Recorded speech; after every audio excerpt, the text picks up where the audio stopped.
Okay, magandang gabi, umaga, at hapon.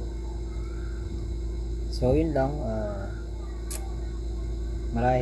maraming tao na mayayaman na inaabuso yung mga empleyado. So, itong topic na to is just for sa mga mayayaman. Mayayaman ikaw, ikaw yun, mayaman ka eh. May pera ka, kaya mong bilhin yung mga gusto mo, wants, yan. Kayang-kaya mong bilhin.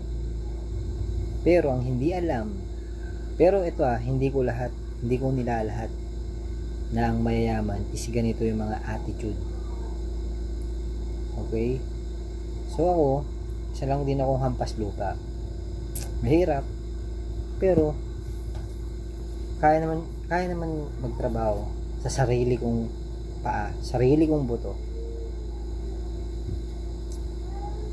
Alam ko makasalanan ako. Oo, inaamin ko, makasalanan ako. Marami kong nagawang kasalanan. At lahat yun, napag-isip-isip ko na ang bawat tao pala dito sa mundo ay maraming mission. Mission means total, iba tao tayo. Yung mission na sinasabi ko is yung mga taong dapat mong pakibagayan, dapat mong pakisamahan. Pero hindi lahat ng tao ganun. Hindi lahat ng tao mababait. Okay, balik tayo sa mga mayayaman. So, ang mayayaman is isa lang ang ibig kong sabihin.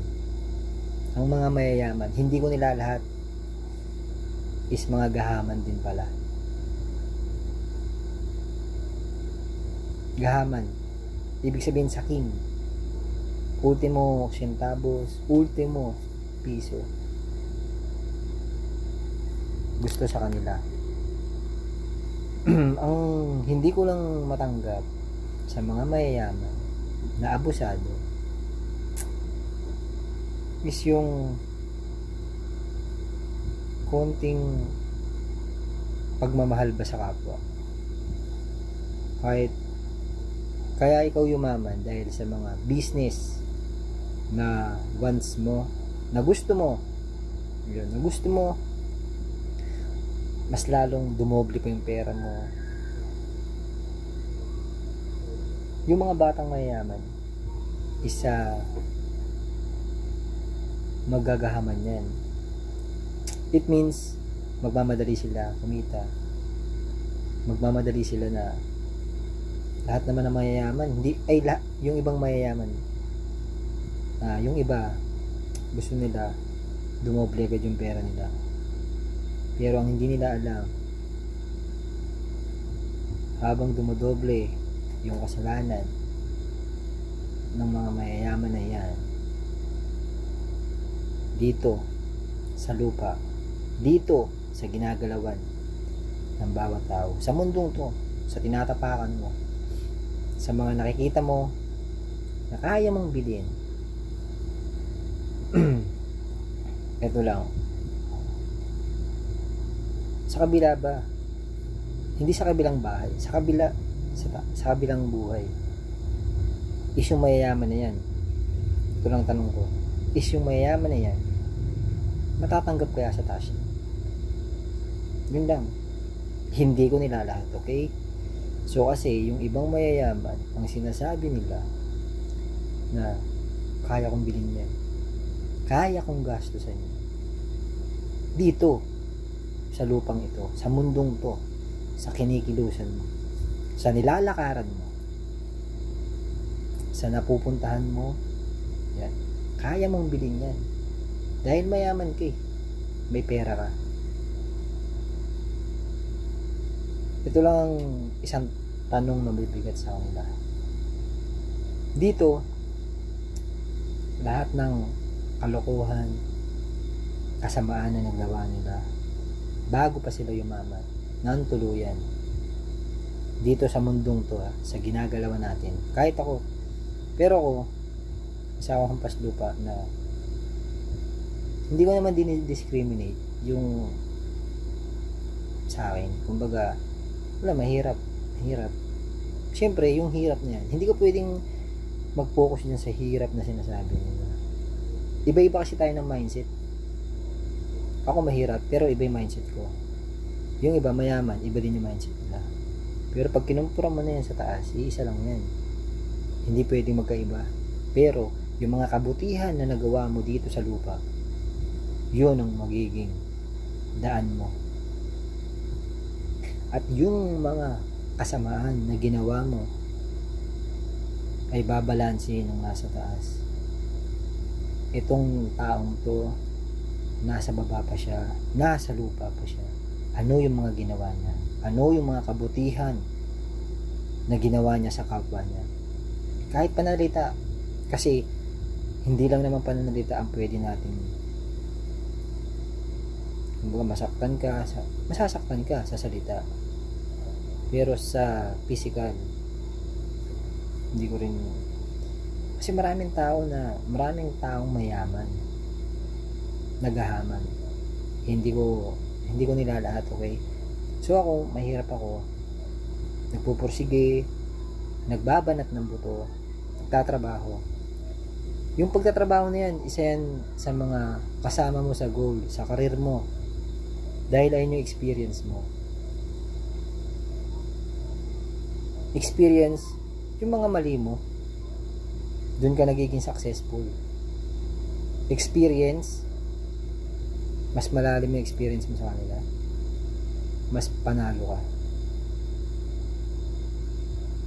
Yung iba, diskarte, depende sa diskarte, kung anong diskarte yan. Kasi maraming diskarte na pwede mong gawin. Tama, kung mali ba yan o tama, di ba?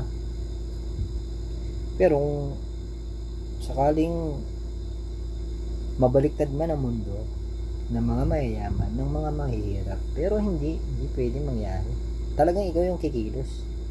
Magbabanat ka ng buto, gigising ka sa umaga, maliligo ka, kakain ka, maglalakad ka.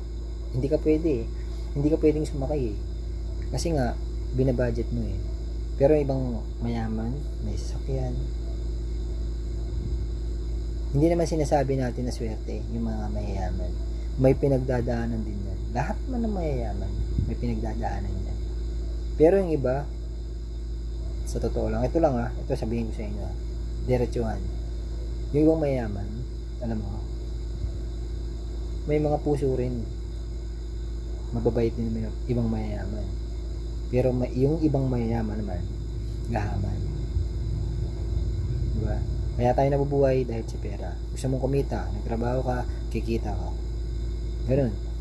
Ang mindset ko din naman kasi sa buhay, lalo na isa akong alipin ng mga mayayaman. Alright? Empleyado po ako. Hindi ko na lang po sasabihin. Okay, so itong mga mayayaman na to, hindi ko nilalat ulit ito pa ulit yung mayayaman, di ba? Kasi iba kasi yung pakiramdam na inaalagaan mo yung tao mo. Mayaman ka, may bodyguard ka, may tao ka, may mga tagaluto ka, siyempre mayaman kaya yung pera kaya mo kitain ng ganito lang, ganyan, di ba?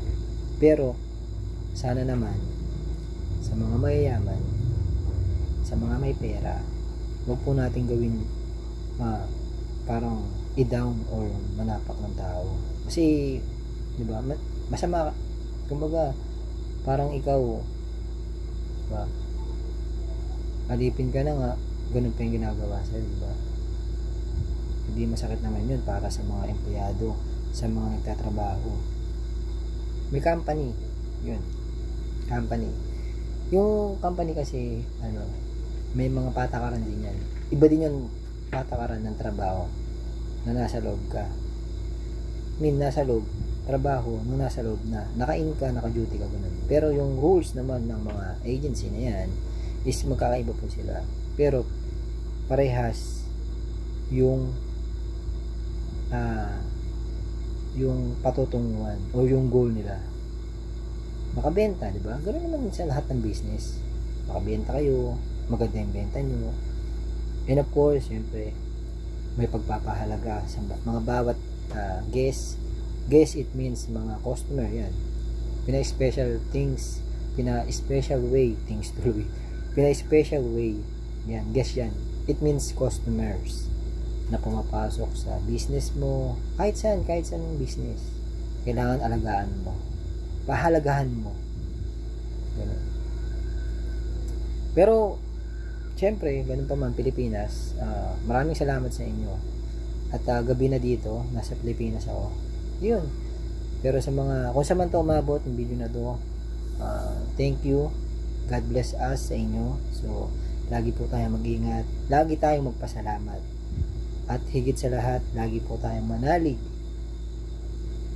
ng walang hanggan. Okay? So, yun lang, mga kapilipinas.